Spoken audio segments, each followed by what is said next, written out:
watching Colbert, you know it's Colbert. If you're reading page 3 of the Chicago Tribune, that 6 months ago had the latest news out of Afghanistan, and now we're making that was hilarious, by the way. Oh yeah, funny stuff. And now we're making fun of Starbucks. There's a change up there that people may not be accustomed to. And so we learned a lot about conditioning people to what it was that they were going to get in that space, what we could and could not do in that space. And I would say we went much farther in the beginning probably than what we're doing now. We've pulled it back. That a lot. It's like this list of jokes, like, really? You can't find something funny? And what's, you know? So, I mean, good to, you know, sort of look at it and go, oh, okay, friends on the right are right. We're absolutely completely biased in that regard. So that was something that we had to find. And then, I mean, I think some of the, you know, the thing I found the most fun with the talk pages when we work with the designers in terms of creating content. My favorite thing I worked on was, I don't know if you guys remember this last year at Ravinia, they had this big fundraiser. Is that up? It's in the okay.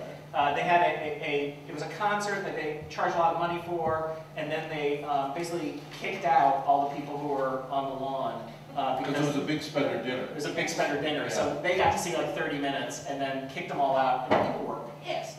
And it blew up. Like, and so, like, I think I caught this that night. Yeah, that night. And being from the North Shore, I'm like, well, this is perfect. And John and I worked on a leaked memo of them trying to control this after they got all the criticism. And it got a really great response. And some of the stuff that Rob and I were doing, especially in the early days, was, oh, I remember this moment where I called him and I go, do you realize they just canceled like all my children? Was that it? And they're like, oh, really? And I go like, this is, I think, a huge deal. He goes, nope, it's not reading. I'm not seeing any, you know, hits on that. And then he called me back 20 minutes later and like, oh, 500,000 people have just shot to the top of the most. Shot to the top of the most. Let's do something on that. So it's also finding the timing for us to be as current as possible. You know, at first we were turning around things in 2 days. Now we turn around things in 5 hours. You know, because that's the only way. That's where Second City is going to be useful. Because you have good writers who can do satire there. I think where we can be useful is these sort of quick fire shots with our guys when they're on target with something right away. And that's a great intersection with what it is we're here to talk about today with social media. I mean, we spent a lot of time, and we are still doing things in print, but a lot of what you guys can do, we can take better advantage of online. Mm-hmm. And you know your audience. I mean, that's very true here, and it's very true for newspapers and old media as well. If you know your audience and you know what they're expecting, you can push the envelope a little bit further. And I think online lets you do that. You can do much more online than what you can do in print. So far we've gotten here. Second City is not just a theater; it's an online presence. It's a turnkey operation. If you want to get some humor into your corporate stuff, Tribune was able to get you to help them with the pages, and there's, you know, obviously viral videos and other video content. Tribune isn't what you always thought Tribune was being. Tribune is a newspaper, but it's also obviously a website, but it's also, you've got a stage show, a radio show, a little comedy inside. It's just, let's bring it all back to social media. What role does interaction play in all this? What role does listening to the audience, getting you know, or consumers, and pulling from them, and then also giving them specifically what they want? How does that play into all of this? You want to start, Kelly?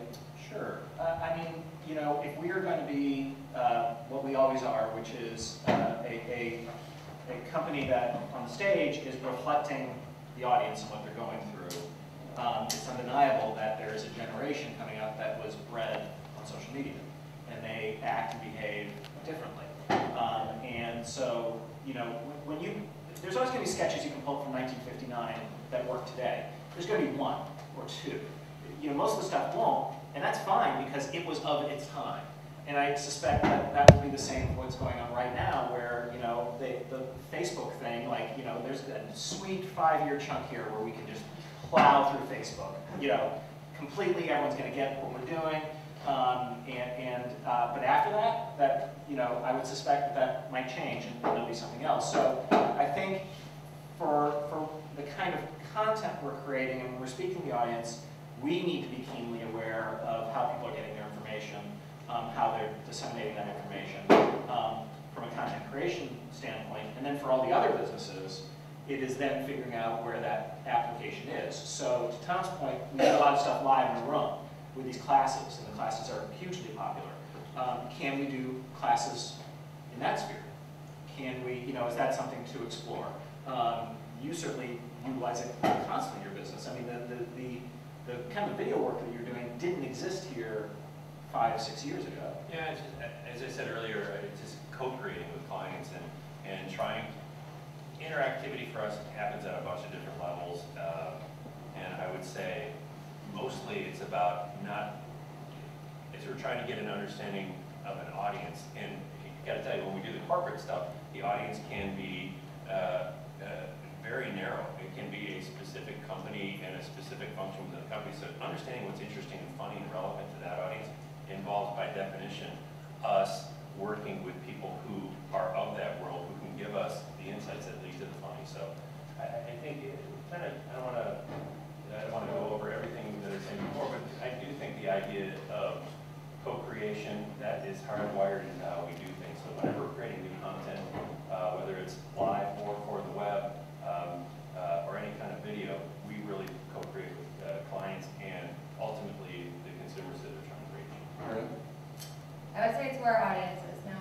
We can only fit so many people into this theater. There's only so many people that are going to come to Chicago. Right. SCTV was for television, and now we need to find a new audience and where they're spending the most of their time. And what's the, I was trying to remember the network, 29 million? Mm-hmm. I think the viewers of the Second City Network are 29 million. So more people have seen the Second City Network than can probably see a show in Chicago in 10 years. So that's an interesting thing to sort of think about as when you're calling your company, what you're presenting on the web. And then I think this is the other thing. Here's the great thing. It doesn't devalue this. It actually just makes this even more valuable, because the live experience is amazing and cannot be replicated. So I think that people are going to, certainly in our business, and I think it's because the stage business is really simple. It never grew too big. We didn't become a monopoly. The stage business is, you pay your $22 at the door. There's no drink minimum, but you're going to buy a couple drinks. So that, it's pure, and its economic model is safe in its own and unaffected. What happened to a lot of other people is they were growing their businesses or their corporations and competing on other entities. They forgot the main thing. I mean, the biggest lesson in comedy is National Lampoon for that, which was an amazing magazine that now will pour out its name to anyone for a movie or a website or a tour, and it doesn't mean anything anymore. And that magazine was brilliant. So you have to... Are you criticizing Van Wilder? I won't go on the record as criticizing Van Wilder specifically.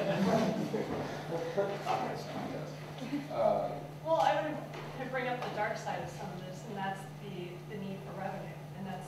I was going to give you a darker side, but that's a pretty dark one.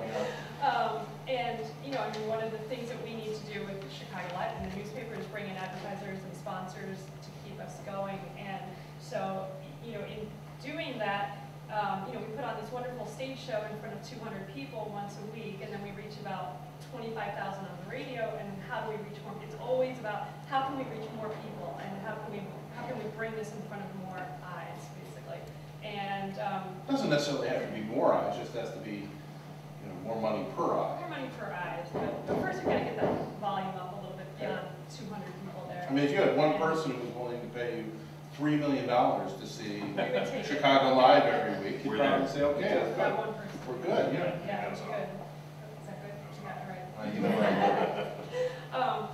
But in doing that, so we, from the beginning, we developed a web digital presence for the show as well, knowing that we needed to do more than just the stage show. And out of that, there's just one example that kind of pulls it all together, and that was this, the almanac. Oh, sure. So every week Rick Kogan does this beautiful piece on stage called the Chicago Almanac, and he takes a year of the city's history, and he's just a natural historian, and he tells a story, weaves a story together. It's just this beautiful oral history through his eyes and through media from Chicago, and it's become a favorite of the show. And people look forward to it, and we have video of this thing. We have all the multimedia that incorporates into it, and we're like, well, let's make this something online as well that other people can appreciate.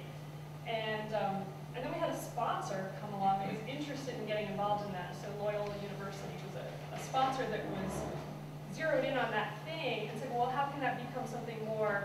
And so we attached a quiz to it and made it something unique and drew revenue into that. So so now we have this almanac online. It appears on ChicagoTribune.com every week as well, and it's become this separate entity.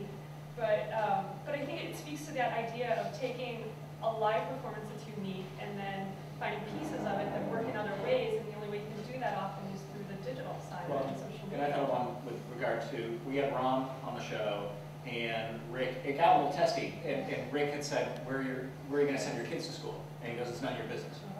Big laugh. And it was like a couple weeks later when Nancy was going to go to the private school, I called, I'm like, wait a second, we have this. Exactly. And then that got sent out, virally, that sort of captured the moment. So, when we can be opportunistic about recognizing that now we've built up this content that can be repurposed and that people are going to want to see, and, it was right there. I'd like it as a ringtone. None of your business. Yeah. The cube in terms of the interaction and the new frontier. The internet has been great for print media. I don't think anybody can deny that. Well, it's been, it had, you can say that, but it's gotten a lot more, in some ways you have a much wider audience than you ever could have had if you just were on print. That was the glass half empty approach. The glass half I'm glad to have glass. I see the Seattle Best bit up there, and I think that's part of the culture that old media need to adopt and embrace. I mean, that's got 8 hours. Well, parts of it.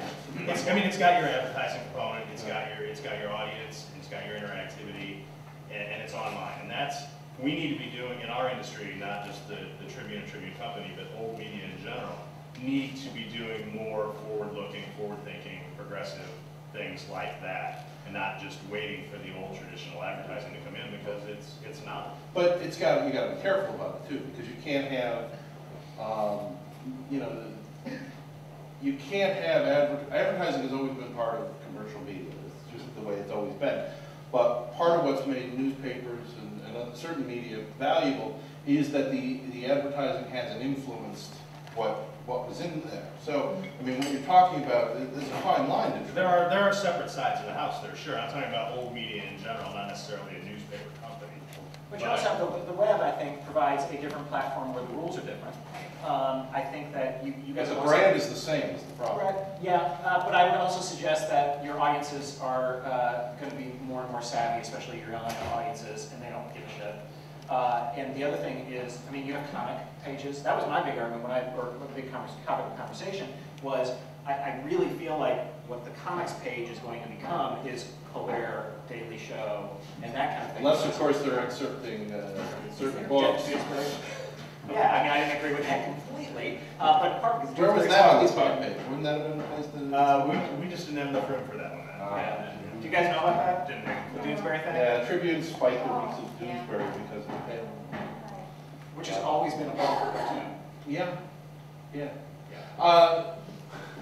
You mentioned the dark side being the revenue. The other dark side to this, and it seems to be not to be overlooked, and maybe it's because I'm on the content side more than not, it eats up a lot of material. You know, the comparison that I always come back to is a comedian used to go on the Tonight Show. They would go on, they do the first night, and they get invited back. And a lot of them didn't have material for the second time they were invited back. They had worked years to polish the routine. They get out there, they do it, and they didn't have a second one. David Letterman actually realized that was a problem, and so he made sure that by the time he didn't try to get on, he stayed. By the time he went on the Tonight Show, he had more than one night's worth of material, so that when he came back, when he went to panel, he had more material to work with, which saved him and kept him, getting invited back. And it seems to me, that one of the problems with the web, and I'm sure you see this in both from the Tribune standpoint and Second City, is the web is essentially broadcasting. You're throwing this material out there, and once it's out there, everybody can see it. Everybody has access to it. You put it on the radio. Now, newspapers have always had to keep filling in the blanks, but it's now happening at a much higher level. There's a much greater need for new material. I'm sure the stuff you go through on the talk page, you gotta keep churning, keep churning, keep churning. You might have a really great idea, but once you've had it and once it's out there, that's something that might have sustained you for months in the theater now is gone in a cycle. But I also think something that happens online can grow organically in a different way and evolve and produce different kinds of content that you're not going to have the opportunity to develop. And to build on that, I think it is hard. It is hard because there's a voracious appetite for the content. But the thing that's cool, and again, maybe looking at it a little parochially about how we would view it, is we're so good at reacting to whatever is out there that it's almost that maybe to some degree there's less of a burden to create the original. There's more opportunity to satirize whatever the conventions are that are emerging on the web. So there's always, as there is new material out there, it's kind of like a target-rich environment for us to go in and attack and have fun with. That's a really good point. I mean, yeah, because it's not just the subject matter. It's comedy is also the way you deliver it. And now, like I said about Twitter, that's a whole new delivery system. And like Facebook is now, and then whatever else emerges. And I mean, look, we're lucky here because of the vast number of casts and writers and actors, and then the training center is training the next generation. I think the genius of Second City that Bernie Solomons and Sheldon Patinkin and Paul Sills and Howard all created was a system by which we train you up, you're really great, and then we say goodbye. So it always cycles in the next generation. And people would say you're crazy to build up all that talent and then have them leave and not have a piece of it. But it's the thing that has actually made us relevant. I mean, very few comedy institutions have remained relevant for 52 years. Like, that they continue to create stars. I mean, so it went, from Alan Arkin to Tina Fey. And yet, someone like Lorne Michaels has been doing it 52, but he's been doing it for 36 now. They now do grab a piece of what those people do from that on. They do. Yeah, their contracts are pretty clear on what that they get a cut on what those people do. A lot of them going forward. Have you seen the films? Yeah, I have. I really like the Roxbury Boys. That's spectacular. Well, here, Tina actually, the genius of Tina Fey made Lorne her partner. Mm-hmm. I mean, that's a difference. So she had her own ideas that she could, bring in and realize he has a certain kind of genius, so that they did create something of quality in 30 Rock, and he takes a producing role, but it's as a partner. It's not as a overlord. It's not its Pat. Yeah. But did you ever figure that one out? What Pat was? No. Okay, good check. Why don't we open this up to questions or, see where you guys want this to go. We'll do a little activity. I am the Director of Communications for the Video Festival, and I have to deal with it. Sorry about that. We have to deal with that stuff. And I want to say that we were very happy when that came out from there. To get from a place where we're angry to a place where we're show already, a lot of the heat out of the situation. Yeah. Don't get me wrong, I would like to have seen Chris Jones' open there. But that was a good thing. Yeah. But my question is, because you both companies employ such creative people who do their own art, their own comedy, their own writing, how do you maintain a corporate identity or any kind of control over what's being said on behalf of the Tribune or behalf of the Second City as they all do their own thing online? It's a tap dance. I mean, I think we have it the worst, Rob and I, because we are in the print magazine. I think the stage is a little bit more protected for us, and then we have our battles on that too. But I think the balance is, it's called the Second City Comedy Desk, and it has the picture of the person who's doing it, so we're identifying that's a young Second City talent. That was a way we protected the pieces. One of the big things that sort of came up is making sure whatever we're doing is tied to real fact, real news. So almost anything that we're doing lays out a specific piece of news that then the satire is coming from. So that has tried to remain. And I'm not saying we're successful in this. It's been an ongoing. We're absolutely still making it up as we go on. I mean, we've in essence gone to you guys and said, take what it is that you are very good at on the stage, and now do it in print and do it how. Don't do it like that. Right. Do it how we would report a story. Yeah. Which is kind of not fair, but that's what we're asking you to do, and you guys are succeeding at. Sometimes. And not everyone, honestly, it's probably split among the people who like having us in the building and people who hate having us in the building. I You're in the building? Well, we've removed that tension, that some material on the page is Yeah. real and some material is not. When it's grounded in fact, you don't have to worry about the cue of whether or not it's satire. We've kind of removed that a little bit, so that helps. In essence, isn't it sort of a web mentality? I mean, the idea that you may not be us and we may not be you, but we'll link to you because you're giving us something that we want that we couldn't do ourselves or wouldn't do ourselves or you do better. It's a different mentality than traditional print, but it's more along the lines of what we're talking the about. networks are, right? Yeah. A mutual respect, and I think, I don't know about the second city's past as much, but the Tribune only recently has started opening up to the idea of partnering with other institutions in this kind of level. You know, in the past it was always like, well, we'll just build it ourselves, we'll keep it all inside. Yeah. And now we're much more open to setting up these kinds of Well, relationships. and I think part of the value too is there's different thinking and complementary thinking. I'll give the example of the teen thing. So we teach classes for teens, but we want to build almost a resident company teen troupe because these kids are massively talented. We've been going to the ensemble shows. I'm like, I mean, the 11 to 18-year-olds, there are people in there who are blowing us away. But it's got to be its own thing because it's got to be a different time or whatever.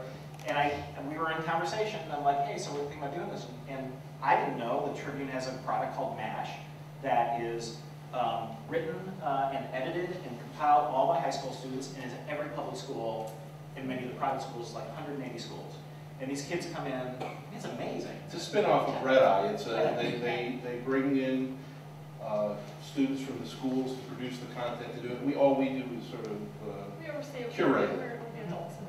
So this was like, this is perfect because we want to get out information, we're going to be developing content, these kids are doing our work, and like our satirists are reading the Tribune, and you know, for the work they're doing on stage, these kids will be reading MASH to do, you know, their work. So that seems like a real interesting place where the companies can coexist, help each other, and build up what are really sort of nascent projects still. So we're looking for virtue. Anybody else? Back there? Thank you. Sorry. So, have you guys heard of Dum Dum, the kind of advertising agency that I think Jason Bateman and Will Arnett started out of LA? Yeah. What do you guys think about that? Because I know Second City has a lot of revenue from doing corporate, you know, things like this, Seattle's Best Coffee. Just wanted to know what you guys thought about that. I love it when there's good content out there. It's almost like category development, that the town is big enough for many, as far as I'm concerned. It's not like, if that's kind of the heart of it, is we do it the way we do it, and I've seen some of that work, and some of that works pretty good.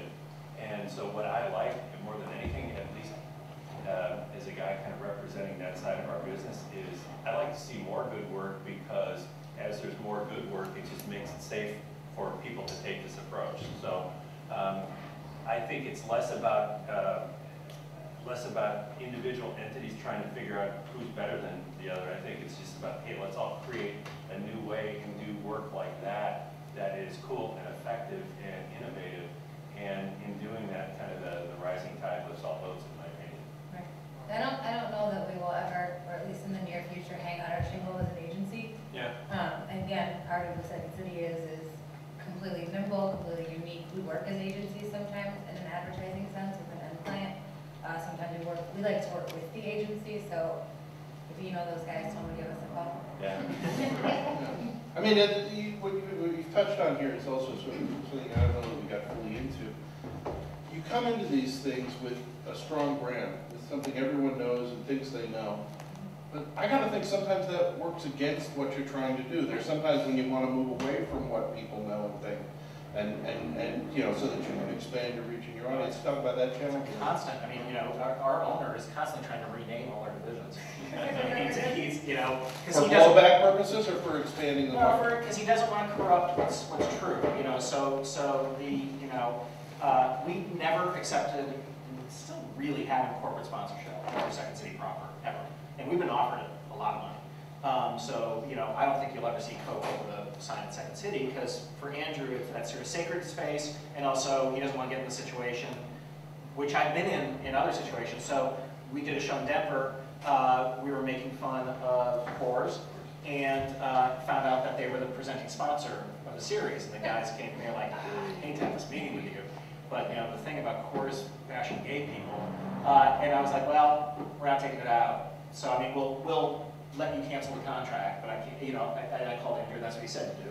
And he goes, fine, stick by your horses. And they let us stay, and it was fine, and the people had a sense of humor about it. But yeah, I think, you know, but the reverse side of that is if we are doing our job well, the brand stuff will be pure in all these areas. So, you know, what Tom's doing in the corporate area a lot of times is poking at the truth in the room. So, we'll, you know, we get brought into companies who have uncomfortable things to talk about and have us do it through humor as a way to, like you talked about with Brynne, here's the balloon to get everyone. That's a very effective way of like getting at stuff. So that to me is as brand appropriate as Rob the Weather Superstar.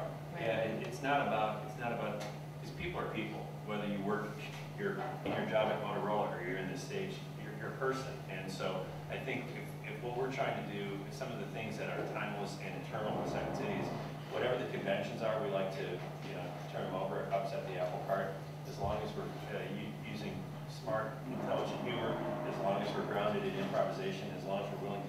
Those are the things that are kind of timeless for us. How we express that, what audiences we serve, where we go, those kinds of things change. But as long as we have some bedrock principles that we fall back on, we feel pretty good about our ability to keep expanding in all these areas. And I think on the flip side of the branding thing, when we're in the video and the internet space, almost every client says, we don't want to use your brand. We're not, you know, yes they do. They absolutely, at the end of the day, think it's going to give them more hits to put the Second City name on it. And we try and talk them out of that, you know, we don't need the PR. You know, we don't think that we put anything out there that drags down our brand. We always put up something that if our name was on it, we would be proud of it. But we don't want our brand to overshadow the end client's brand. So for example, if we're doing a video for Seattle's Best, and there's another part of that Seattle's Best, which was they were just short form comedic videos, not improvised. We don't want to get the credit for being funny. We want them to get the credit as a brand for being cool and funny and insightful and true. And so we're You just want the check. We just want the money. That's all we want. We do it for the art. And the check. And the Tribune. Boy. You know, I joked about what newspapers have been going through, but I still have that moment every day when I walk in the tower and I look up and I'm like, damn, I work here. And I like to keep saying it. And key card works. All right, huge side of it. But that's been something that we've had to keep in mind, I think, is that we started by talking about two Chicago institutions, the Tribune and Second City, and we have a tremendous amount of responsibility and obligation to uphold those names and to promote and protect those brands, and bringing two brands and institutions like the Tribune and Second City together, it can only make something better. It's where the whole is more than the sum of the parts kind of thing. Right. But I'm talking about the value of the brand versus the limitations of the brand. Sure. You know, when you're putting an entertainment show together and it's got Chicago Tribune on it, there's limits there. And that's why we're not going to be doing certain scenes from air. So we are, yeah, but then, so that's why we partner with Second City to bring some of that credibility into it. But then at the same time, you've got the flip problem of saying, no, we're not satirizing the news in our whole show. You know, we're also doing something unique in that we're presenting very real interviews and we're putting them right next to satire. And then we're coming back to something very real. But it's like the Sunday, Kogan says that, right? It's the Sunday paper kind of come to It life. is, yeah. It's It's this like idea. a Sunday magazine in a way. Yeah. You know, where, like you said, you've got the comics in there, and then you've got a very in-depth profile of somebody, and you've got And examination the of columnist who's got his somebody. voice that you Right. like and read. So that was a little bit of a hurdle to overcome in the beginning, and that's just something you build with a new show, and that's, you know, I think that's just part of getting something new out there and not falling back on trying to be what something else would be. We're not trying to be the Daily Show. We're not trying to be, you know, Meet the Press. We're creating something different that's a mix of those things. But in both cases, both of those brands bring something really positive to it. Anybody else? No, straight back up. Hi. My name is Kelly Brosning. May I ask sort of a two-parter or two questions? For the Tribune, Lara, Rob, and Phil, have you read the book, The Deal from Hell? Sure. Any reviews? Well, see, you gotta remember, I used to be the media columnist at the Tribune, so I covered all that stuff. I didn't learn a whole lot there. I don't know, it was an interesting book. It was very much his experiences, as he made it very clear. This is my story, my life story. I thought a lot of it was legitimate, a lot of it, I kind of wonder. I mean, the question I always had with that book was, you know, and there's no question that you know, corporate ownership has been a challenge for public media when these things go, when the market went south. The question is, even the, you know, what's an example of a company that didn't have that problem? Even the New York Times, which seems to have steadied its boat somewhat, you know, had to go out and borrow money from Carlos Slim and made some cuts, and I just think, you know, there was a lot of bailing water for a while there, and a lot of scrambling, and not everything went down very smoothly. But I thought it was an interesting book. I have a lot of respect for Jim Roche, and I think, you know, what'd you think? Yeah, I liked it. I liked it a lot, and it was sort of depressing at the same time. Yeah, that's kind of the newspaper business. Yeah. Kind of You depressing. know, I like it a lot, and it's kind of depressing. It's kind of depressing, right? Yeah. I would say Jim was in a unique position through a lot of really interesting media history, and he has, you know, it's one man's perspective of how all of that happened. So it's fascinating to read from that perspective and how you interpret it. Yeah. I mean, I think, you know, I probably would have wanted, because I knew a lot about what happened in Tribune, and I've covered and written about a lot of that. I felt as though I would have liked a broader view, you know, how it dealt with the entire industry. That you know, the truth is, and this is where I think and he makes this point in the book. Tribune was in a bad spot before Zella came in, and I think a lot of the problems that came up under this ownership probably would have come up under the previous ownership when it was publicly owned. I think you know, there was a bad situation, and yeah, I mean, the LA Times deal to buy Times Mirror, there were a lot of problems that came out of that, and few of the synergies, which is one of those horrible words, but a few of the advantages they thought they would get out of it actually materialized. So, you know, but I think if you look at media companies all over, I mean, Knight Ridder doesn't exist anymore. McClatchy's struggling, Media News struggling, Gannett's struggling, New York Times company, that, you know, they're probably going to have to sell the Boston Globe. So I just think it's been a very tough time for media in general. And part of that, I mean, I guess the good part of that sort of desperate, you know, we kind of figure out we got to crack this code somehow, is this willingness to experiment and try new different things, and that's what we're talking about today. Right, and so the Second City audience at the live events, who is your audience, and are they returning, are they locals, are they tourists? Live? Yeah, live. Yeah, we get a lot of return audience. We get a lot of return audience. We get tourists. We're down at the Chicago Theater, so we're right in the loop, and we do some marketing with local hotels as well. So there's a tourist attraction, and yeah, locals who work around town. Yeah, there's also, I think we got discovered by kind of a professional contingent. There's certain people that I can see show up who are either in advertising or promotion or entertainment who have now used this as a networking situation. Also to find people at the City Live, so you can come across the street. Well, it's just across the street. Right. You can't really blame Meet them. some of the guests who they might want to have on their show. The reception time afterward has turned into that. It's a networking situation because people are accessible and available and expect to be. So, and it's such an intimate situation down there that that's kind of become an interesting place for people to meet. Yeah. I mean, it's early enough that you can go out and do something else. If you're working downtown, you can just go there and sort of do other things. Yes, over here. Hi. Hi, my name is Brad Einstein.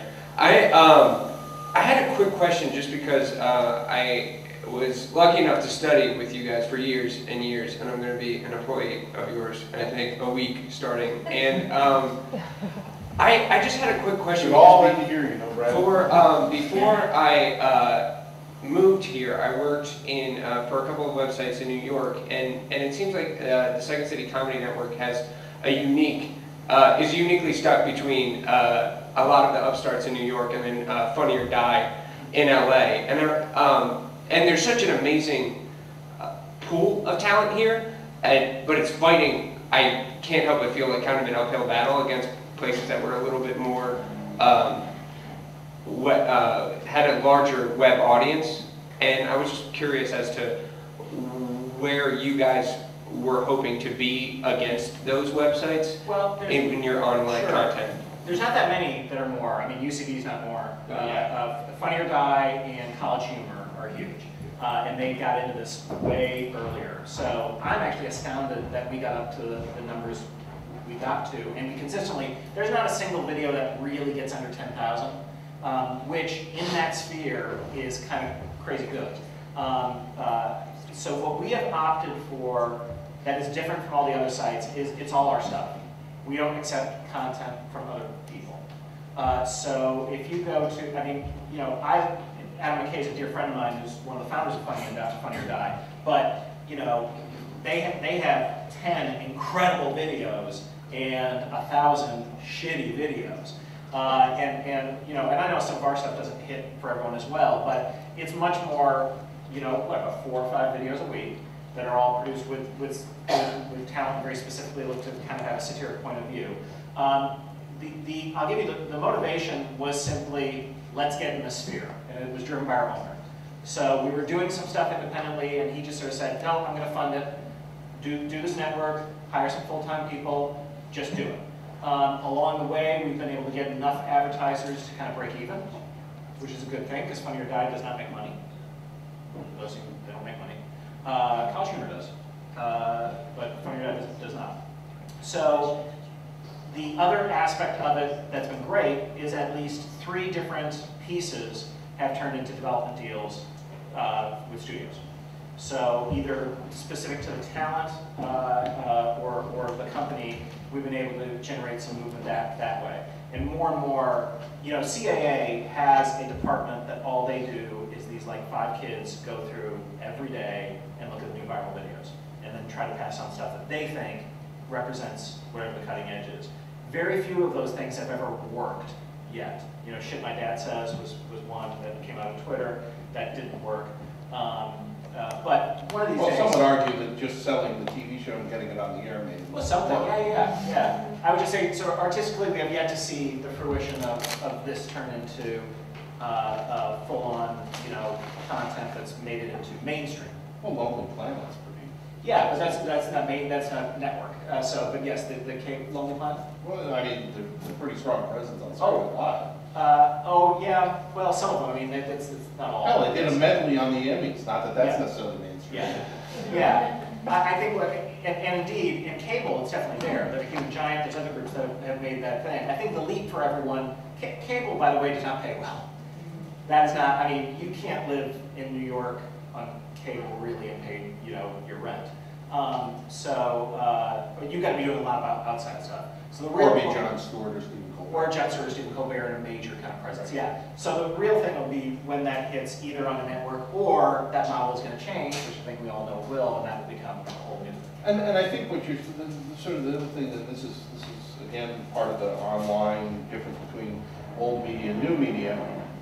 In new media especially, you don't have to be number one to be very successful. Niche is fine. I mean, that's what I'm saying. Like the fact the Sassy Gay Friends series, which is our most popular series, had, I think, its biggest thing was 1 million something views, and that got written about like crazy. But if you had 1 million viewers on any station, you could cancel. So it's all context. I think you have to diversify at the same time and have your hand in a lot of different pots and realize how they're different. So a lot of different messages for a lot of different media. I think you have to. I mean, mass media as we know it has been obliterated, and we're still in a period here where we're going to have to see what's going to have to shake out. I mean, I don't know, is it going to be 10 years? Well, it hasn't been obliterated. It's been fragmented. Yeah, and it's not going to go back to the whole. You still have 27 million people watching 2.5 men last night. Sure, though that was clearly an exception. Okay. But I mean, in a sense, the final chapters haven't been written to Jim O'Shea's book yet, right? I mean, we don't know where this is all going to shake God, out. what if it were? It's a sword. Anybody else want to take a stab at that? Well, I believe that, and I would say, I'd like to see us live that a little bit more. I think that's a nice idea, and I think sometimes, you know, how we communicate, like our own web presence in the corporate group, Second City Communications, I think that's a case where we can be much more like the messages that we put up here. I think we're still making the shift to behave in that medium like we do for our clients. So I believe that. I believe you're right that medium is the message. I just don't think we're there all the time as much as I'd like to see us be. So, just being honest. I would say too that I have no idea where it's going next. I'm so bad at that kind of thing, watching the trends, but no matter where it goes next, we'll still be doing 7 shows a week on the stage, no matter what. So we're always going to be rooted somewhere, and that gives us, I feel like, more freedom. Okay, yeah, people are going to need content, they're going to need talent. And the other great thing that Second City does is train the talent to be massively versed in group dynamic content creation. And that's real hard. Trying to create in groups. And when you talk about Tribune Second City, is another thing we bring to the table. Because places are siloed, and people work in their little pockets. And the gift that so many alumni will say to you is that they got thrown into this cast of 6 people where they hated them or liked them and had to create an entire show out of nothing. And that 12-week process of doing that builds up your muscles, your social skill muscles, your ability to subjugate your need to be right, your listening, just becoming a, like, if we could all be better listeners, I mean, that alone is huge. And that is exactly what we teach, because if you don't have that, you can't create in the group. And the people who can't do that, and there's very few who end up getting to the present stages to it, they're gone. I think it's important that you know that it's really important to listen. No. No, you know, the thing about medium is the message. There's an inherent understanding in that I think also sort of informs what we've been talking about, which is that each medium is different. You know, stage is different than print, is different than online, blogs are different than Twitter, than Facebook, everything has their own characteristics. And as a result, you know, things that work in one realm may not work in the other. And if you really want to get that message out, you've got to tailor it to the medium you're working in. Too often we use media as a singular, as a you know, a monolith, and it's not, and it never has been. But you really have to understand that when you're dealing with things, because there are things. One thing I found even this weekend as I was tweeting during the Emmys, sarcasm doesn't work. I mean, some people will get it, and some people will want to explain to you, no, you don't understand. The voting, the opening segment could not have affected the voting against Jane Lynch because the voting had to be done before the show. There's no context. And you want to thank them for that, but you know, at the same time, you want to slap your head against them.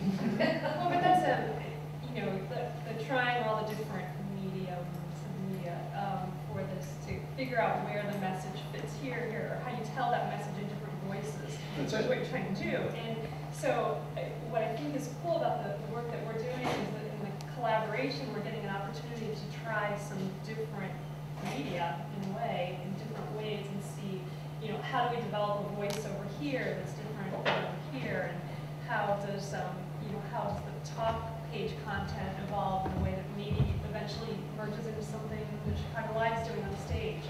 And you know, you don't even have the opportunity to try those unless we're trying the different formats to begin with. And that's the beauty of everything falling apart.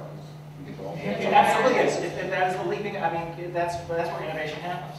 Innovation happens when, I love the ESPN book that came out, and I was listening to a story about they needed to fill so many hours, and so they went to the NFL and said, we want to cover the draft. I'm like, why? You know, I mean, that was like, that's insane. That's, you know, like watching paint dry. Well, what is like, that's a huge thing now. And they only did it because they needed to fill time. So. And it was a way to say NFL on their show, Yeah. on the network, which we were desperate to do. Yes, right here.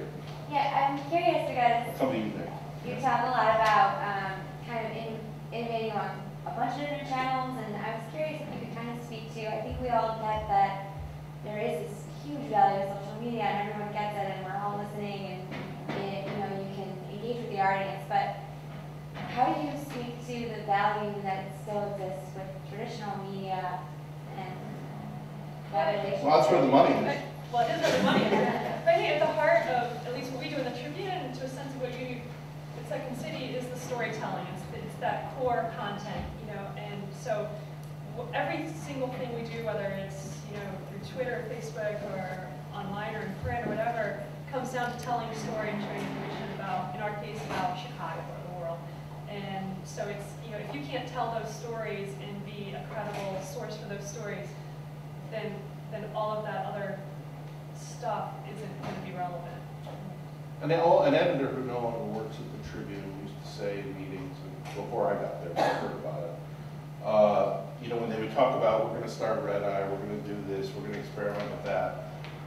In the old days, you remember that blue strip across the front of the logo, and so he would say, blue is the glue. You can do all this other stuff, the Second City can do all this other stuff, but if you don't take care, tend to your primary thing, it'll all wither and die, because this is the core. This is what everything spins out of. Blue is the glue, and that everything you do with you know, that has the Tribune attached to it comes back to the Tribune in some way. And if the Tribune itself were to die, these branches would go with it. And I think it's probably Yeah, I'd say our blue is the room you're in and the one next to it.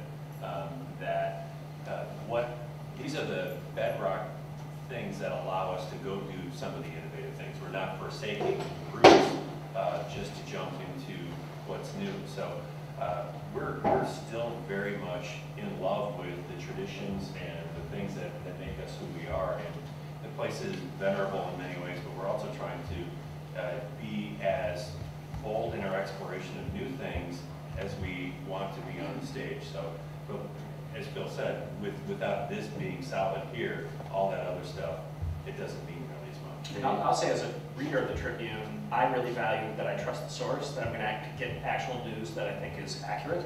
I mean, I read the New York Times and the Tribune for as accurate as I'm going to get my news.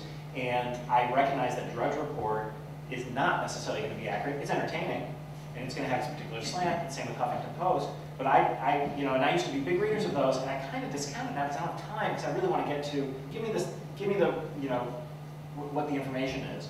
And I think that the one thing is when we talk about the death of, you know, everyone tries to exaggerate or live in the world, is the New York Times going to go away, or all that kind of conversation? I can't imagine how that could be, given that so many of us really need to get news accurately delivered, or the most accurate way it can. It's not going to be bloggers. Because anyone who's suffered at the hand of bloggers and how they take information, we certainly have here, where it's like, oh my God, your root story was a thing that you didn't even understand, and it spins out from there.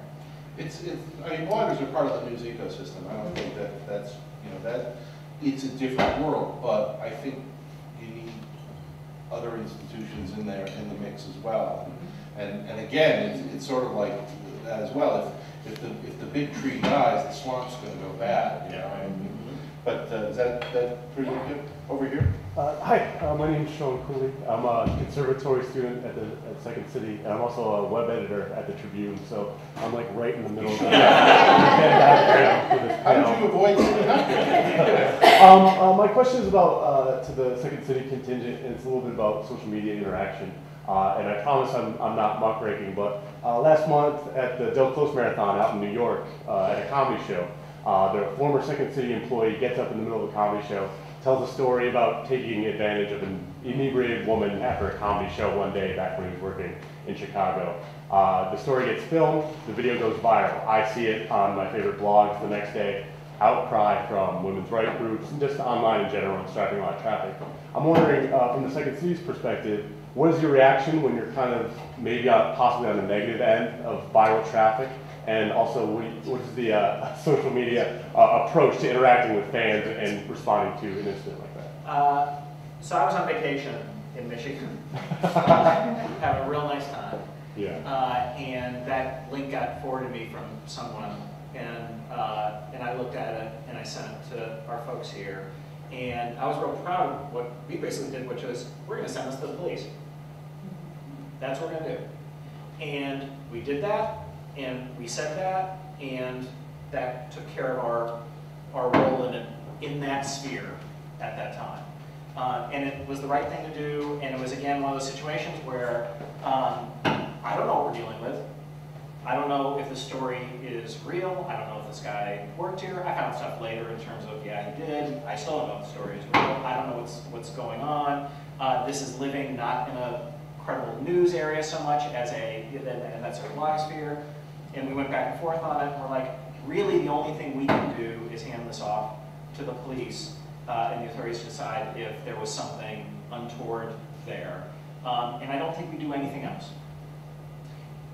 That's good. And I think that's a really apt and appropriate answer for that. And your more general question is how would we respond to things that blow back on us? The thing I love about it, I'm now 10 years here, if you go into the lobby of the main stage, you'll see customer hate mail. That is not a new idea at the Second City. And so putting provocative material out that evokes a response, we're big people, we can take it, and I think that's what we try to do here. I mean, that's the nature of the work that we try to do. So for it to come back periodically, for people to have equally strong reactions to it, that's not a problem. That's all part of it. Yeah, for every 29 million views on the network, there's about 10 million hate fails. Yeah. Posted up there too. Yeah. So. We had a show, we did Rush Limbaugh the musical here, and it turns out there's a columnist for the Southtown, what are they called now? I don't know. I won't say Southtown Star. Southtown Star. I won't say her name anymore. And she did not care for it, and it turns out that she's a big Rush Limbaugh fan, and she said that we were propagating Hitler-like comments, all this. I mean, it was, so I took out a full-page ad in Time Out, which was just every horrible thing she said about our show, and thus sold out the next week of show. So to Tom's point, that's what we do with that stuff. And what you're talking about is different because that's scary. I'll be very honest, that was scary. Because I was like, I mean, you know, because you're here, what kind of people we are and the kind of environment we create. And so that was, you have to handle that stuff differently. And we mentioned this Netflix thing today about how an apology can, blow back horribly. Luckily, we're not big enough that we're not dealing with those kinds of numbers. We are not a corporation of that kind of size or that kind of entity where they see us as faceless and nameless. We're able to have the person from Jezebel call and talk to Rob in the office who said, this is what I did. And so that's kind of where I'm at. I really can't say more because I don't know more. Yeah. I think one or two, if there are, I can't. The lights are really bright. Did we clear out? Oh, we got one more. Okay, there we go. Do you feel that if you have sponsors, so like you were saying, they would never put Coca-Cola's name on it, do you feel that it kind of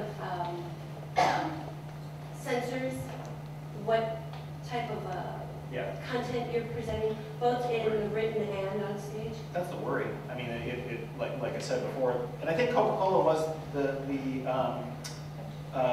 one who came to Second City through the 60s, and Seven Garden said, oh, I'll give you, they wanted us to spitball ideas for them, and he said, eat Coke, was the thing he gave back to them. Is that the concern, or is the concern that people will think there's a... Sure, interesting point. Yeah, absolutely. There's a lot of that. There's a lot of that. Yeah, I think, look, we don't want to be put in the position to have the conversation. And that thing when I was in Denver, when this happened, I'm like, oh, this has happened. I didn't expect it. And this was a lucrative contract that I didn't want to walk away from. And, but I got to tell you, it felt so good. Talking to the cast saying, this is what I'm going to do. And it meant no work for them if that backfired. But it's like, oh, everyone handled this with integrity, including the people from Coors, because we were just honest. We were like, no, this really doesn't work, for us. Yeah, and I like it's actually as kind of business people in this arts organization. One thing that's really interesting is that's kind of a solution to a problem we don't have. I mean, we're doing very, very well. I mean, we're very successful. There's a lot